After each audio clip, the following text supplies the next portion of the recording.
Hey guys, this is Thomas from Amstermind here, and in this video I'll be talking about how to take control of your life by using pain and pleasure.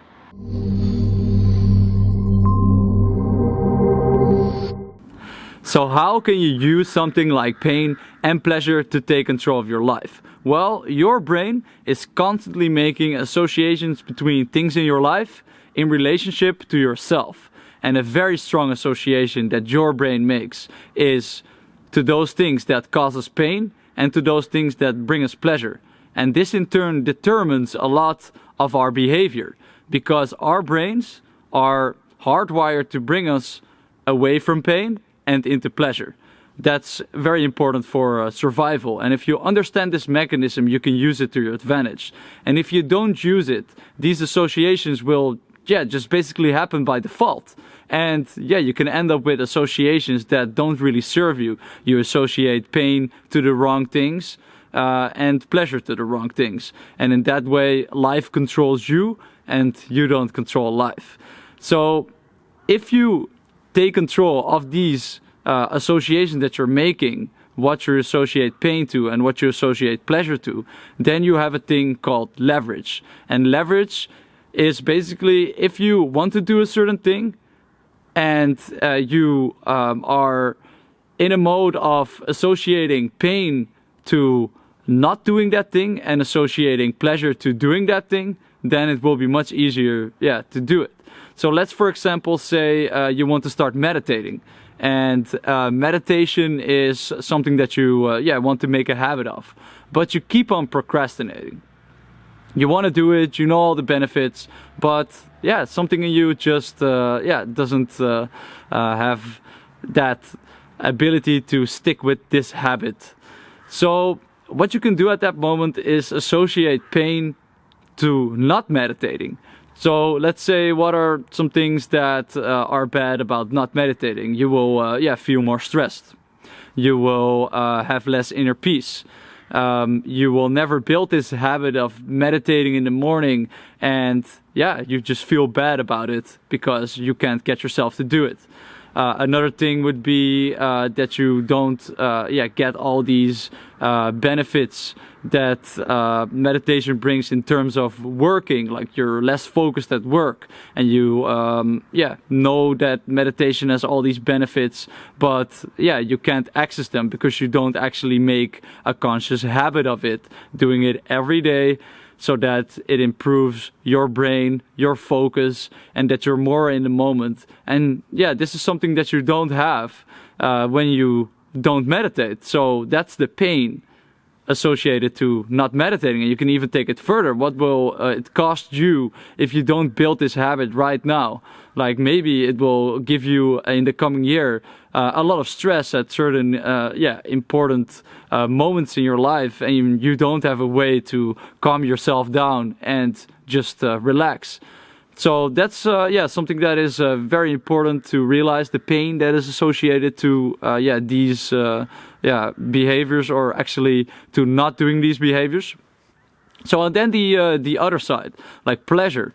So what are the benefits of meditating regularly that you can get in your life if you build this habit? So you will feel less stressed. You have more inner peace. You have a technique that you can always use to bring yourself into a grounded, stable state.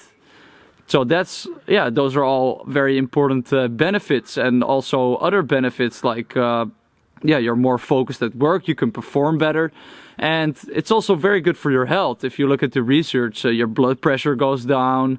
It's very good for your brain in terms of aging.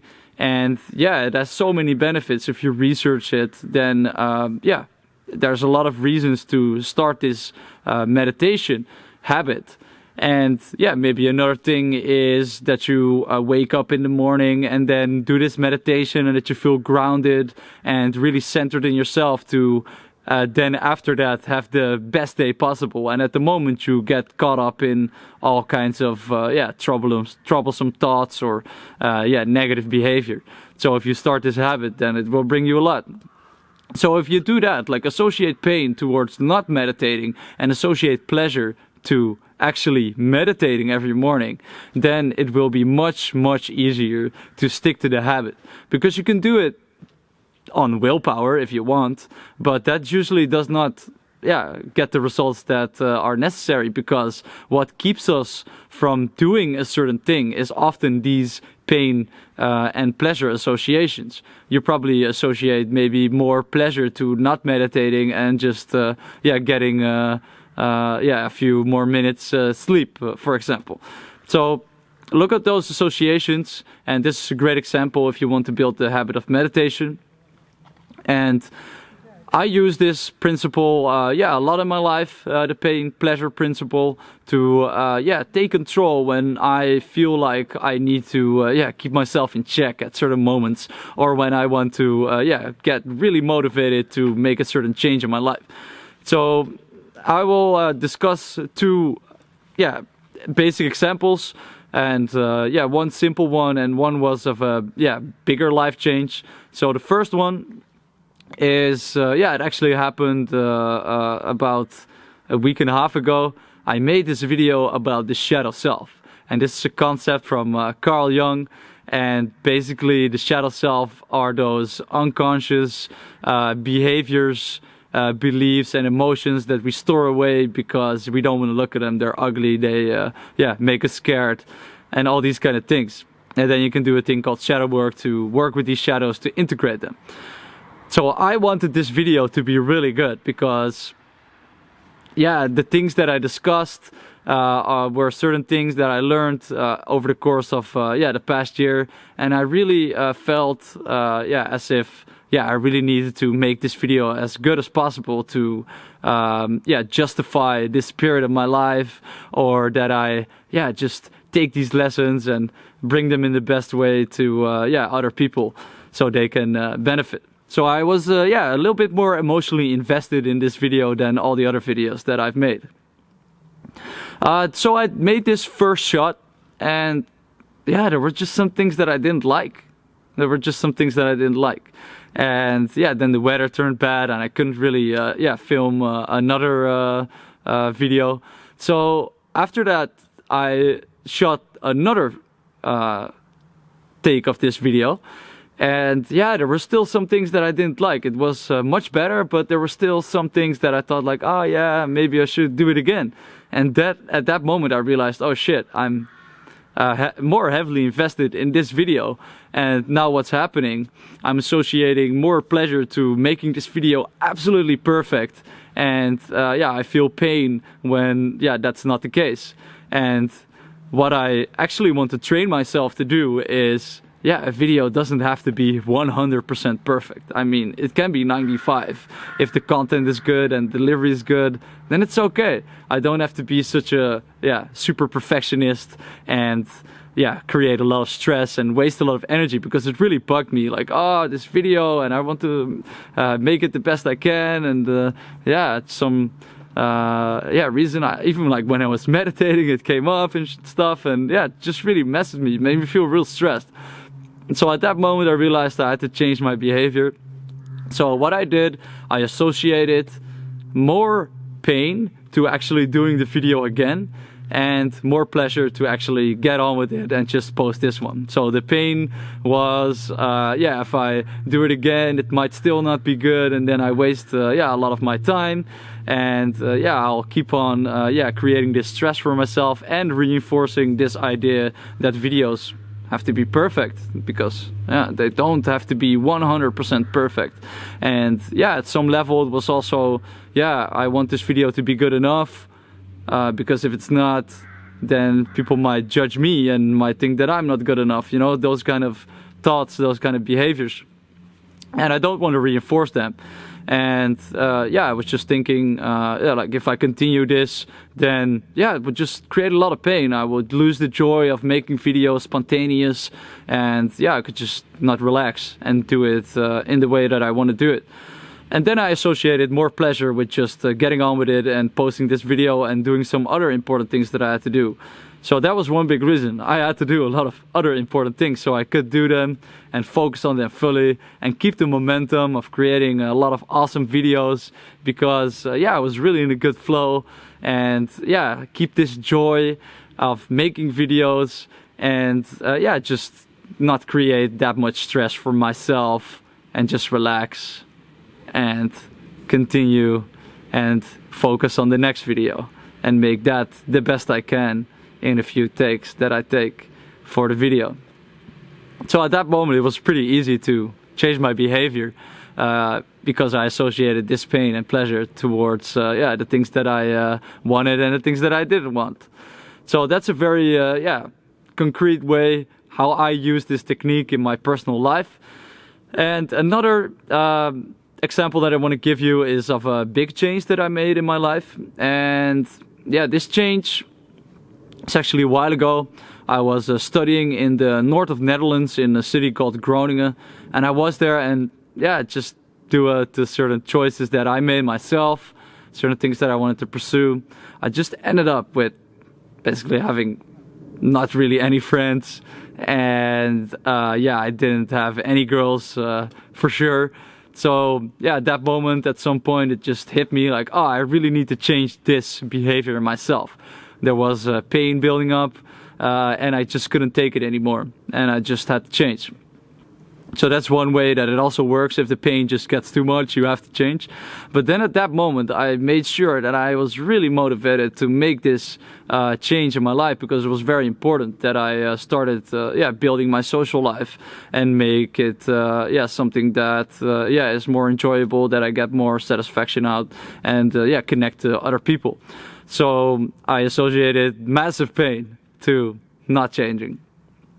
And yeah, that was, okay, if I don't do this now, then I'll be lonely for the rest of my life. And yeah, I wouldn't have a girl to share my yeah, life with, who yeah, is my yeah, like friend and buddy, but also yeah, a lover, and also like yeah, just general friends. I would have guys that I really connect with, that I really resonate with, and yeah, the list goes on and on and on, you know, like yeah, feeling lonely, feeling depressed, continuing this way, and yeah, just not realizing maybe yeah, in 5 years or 10 years I do realize that I had to change back then, and I didn't do it. You know, all these things, I built the pain massively, and then I associated massive pleasure to taking action, to making this change, to actually yeah, make more friends at the school that I was going to, and just really make an effort to connect with other people.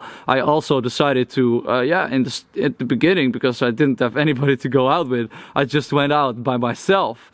And yeah, just tried to socialize with people, tried to meet girls, and yeah, it was really a transformative experience for me, because I really saw, oh shit, I can even by myself take control of my life in this kind of way. And it was yeah, a very interesting experience for me. But the point is, I associated this pain to what I didn't want to do anymore, and I associated pleasure to what I wanted to do, and that was change my social life. And that was actually the biggest catalyst for actually making it happen, and that's what I did. I ended up meeting a lot of super cool guys that are my best friends now, and yeah, I've dated yeah, very cool girls.